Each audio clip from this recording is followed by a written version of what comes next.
ओम नमः शिवाय। हर हर महादेव। महादेव आप सबकी मनोकामनाओं को पूर्ण करें। प्रिय भक्तगण, आज सावन महत्तम का 15वां दिवस है। आज मैं आप सबको सुपोदन षष्ठी व्रत तथा अर्क विवाह विधि को कथा के माध्यम से श्रवण कराऊंगी। आप सबसे निवेदन है कि कृपया वीडियो के अंत तक देखें और वीडियो अच्छी लगे तो चैनल को लाइक शेयर सब्सक्राइब जरूर करें। तो चलिए कथा को श्रवण करते हैं। सनंत कुमार बोले, हे देवेश, मैंने नागों का यह आश्चर्यजनक पंचमी व्रत सुन लिया। अब आप बताएं कि षष्ठी तिथि में कौन सा व्रत होता है और उसकी क्या विधि है। ईश्वर बोले, हे विपेंद्र, सावन मास के शुक्ल पक्ष में षष्ठी तिथि को महामृत्यु का नाश करने वाले सुपोदन नामक शुभ व्रत को करना चाहिए। शिवालय में अथवा घर में ही प्रयत्न पूर्वक शिव का पूजन करके सुपोदन का नैवेद्य उन्हें विधि पूर्वक अर्पण करना चाहिए। इस व्रत के साधन में आम्र का लवण मिलाकर शाक और अनेक पदार्थों से नैवेद्य अर्पित करें। साथ ही ब्राह्मण को वायना प्रदान करें। जो इस विधि से व्रत करता है उसे अनंत पुण्य मिलता है। इस प्रकरण में लोग एक प्राचीन कहानी सुनाते हैं जो इस प्रकार से है। प्राचीन समय में रोहित नाम का एक राजा था। काफी समय बीतने के बाद भी उसे पुत्र रत्न की प्राप्ति नहीं हुई। तब पुत्र की अभिलाषा में उस राजा ने अत्यंत कठोर तप किया। ब्रह्मा जी ने राजा से कहा कि तुम्हारे प्रारब्ध में पुत्र नहीं है। तब भी पुत्र की लालसा में वह राजा अपनी तपस्या से जरा भी विचलित नहीं हुआ। इसके बाद राजा तपस्या करते करते संकटग्रस्त हो गए। तब ब्रह्मा जी पुनः प्रकट हुए और कहने लगे, मैंने आपको पुत्र का वर तो दे दिया है, लेकिन आपका यह पुत्र अल्पायु होगा। तब राजा तथा उनकी पत्नी ने विचार किया कि इससे रानी का बांझपन तो दूर हो जाएगा, संतानहीनता की निंदा तो नहीं होगी। कुछ समय बीत जाने के बाद ब्रह्मा जी के वरदान से उन्हें पुत्र प्राप्ति हुई। राजा ने विधि पूर्वक उसके जात कर्म आदि सभी संस्कार किए। दक्षिणा नाम वाली उस रानी व राजा ने अपने पुत्र का नाम शिवदत्त रखा। उचित समय आने पर भयभीत चित्त वाले राजा ने पुत्र का यज्ञोपवीत संस्कार किया, किंतु राजा ने उसकी मृत्यु के भय से उसका विवाह नहीं किया। तदंतर 16वें साल में उनका पुत्र शिवदत्त मृत्यु को प्राप्त हो गया। तब ब्रह्मचारी की मृत्यु का स्मरण करते हुए राजा को बहुत चिंता होने लगी कि जिन लोगों के कुल में कोई ब्रह्मचारी मर जाए तब उनका कुल खत्म हो जाता है और वह ब्रह्मचारी भी दुर्गति में पड़ जाता है। सनंत कुमार बोले, हे देवों के देव, हे जगन्नाथ, इसके दोष निवारण का उपाय है या नहीं? यदि उपाय है तो अभी बताएं जिससे दोष की शांति हो सके। ईश्वर बोले, यदि कोई स्नातक अथवा ब्रह्मचारी मर जाए तो आर्क विधि से उसका विवाह कर देना चाहिए। इसके बाद उन दोनों ब्रह्मचारी तथा आग को परस्पर संयुक्त कर देना चाहिए।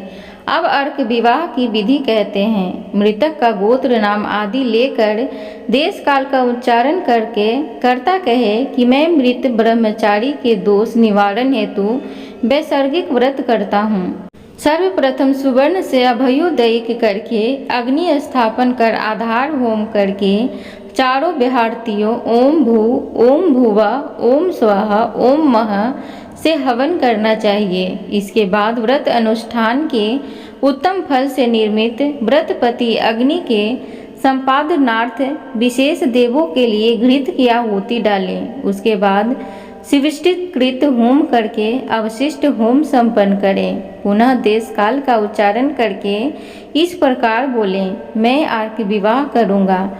उसके बाद सुवर्ण से अभयुक्तदायी कृत करके आर्क शाखा तथा मृतक की देह को तेल तथा हल्दी से लिप्त करके पीले सूत से बेष्टित करें और पीले रंग के 2 वस्त्रों से उन्हें ढक दें। इसके बाद अग्नि स्थापन करें और विवाह विधि से प्रयुक्त योजक नामक अग्नि में आधार होम करे व अग्नि के लिए आज्य होम करें।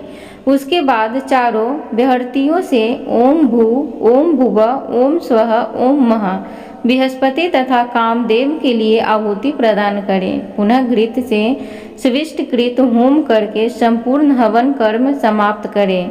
उसके बाद आँख की डाली तथा मृतक के शव को विधि पूर्वक जला दें। मृतक अथवा म्रियमाण के निर्मित 6 वर्ष तक इस व्रत का अनुष्ठान करना चाहिए। इस अवसर पर 30 ब्रह्मचारियों को नवीन कौपीन वस्त्र प्रदान करना चाहिए और हस्त प्रमाण अथवा कान तक लंबाई वाले दंड तथा कृष्ण मृग चर्म भी प्रदान करने चाहिए। उन्हें चरण पादुका, छत्र, माला, गोपी चंदन, प्रवाल मणि की माला तथा अनेक आभूषण समर्पित करने चाहिए। इस विधान से व्रत करने पर कोई भी विघ्न नहीं होता। ईश्वर बोले, ब्राह्मणों से यह सुनकर राजा ने मन में विचार किया कि यह अर्क विवाह तो मुझे गौण प्रतीत होता है, मुख्य नहीं, क्योंकि कोई भी व्यक्ति मरे हुए को अपनी कन्या नहीं देता है। मैं राजा हूँ, अतः मैं उस व्यक्ति को अनेक रत्न तथा धन दूंगा।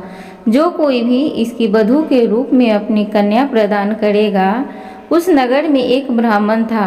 उस समय वह किसी दूसरे नगर में गया हुआ था। उसकी एक सुंदर पुत्री थी जिसकी माता की मृत्यु पहले ही हो चुकी थी। ब्राह्मण की दूसरी भी पत्नी थी जो ब्राह्मण की पुत्री की प्रति बुरे विचार रखती थी तथा दुष्ट मन वाली थी।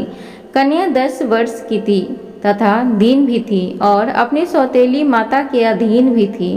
अतः सौतेली माता ने द्वेष तथा अत्यधिक धन के लालच में 1 लाख मुद्रा लेकर उस कन्या को मृतक राजकुमार के लिए दे दिया।